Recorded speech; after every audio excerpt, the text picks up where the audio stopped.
It's hard to feel obsolete. It's hard to feel your skirts are showing.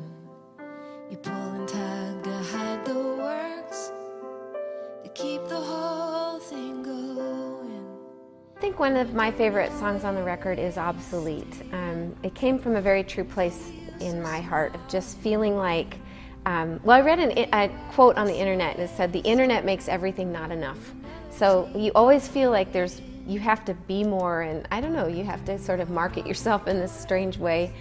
And it reminded me of a story about people just wanting to be seen, wanting to be heard. And I heard this story years ago about a woman in Kansas City who had made a meal for Thanksgiving time for a needy family. And when she got to church, they said, oh, the truck already left, you're going to have to deliver the meal yourself. And she had actually never really been to this part of Kansas City. And she went driving, and she was on the phone with her friend, and she said, what happens after 42nd Street? Like, I've always been told don't go past this part of town. And she's like, I'm in it. I'm driving into this part of town. What happens to me now?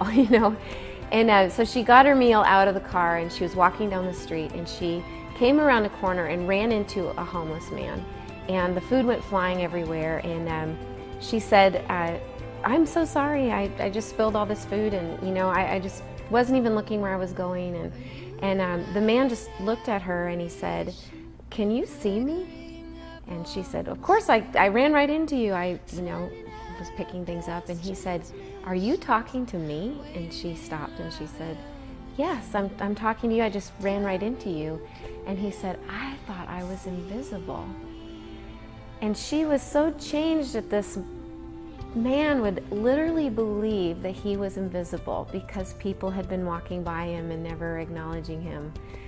That story really sticks with me. How many people around us, not to preach, don't text, but how many of us are so lost in our sort of invisible empires that we're building online that we don't see people, we don't look at them and say, how are you doing? And I don't know, it feels like a tremendous loss to me that we're failing to connect in these beautiful ways, everyday ways. And so this woman ended up starting one of Kansas City's largest food shelves, and she and her family still work there, and left everything basically that they had. This moment was so life-changing for her.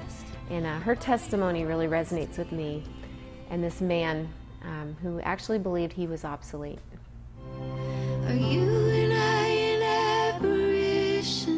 flickering up on the screen, sending out our best transmissions, waiting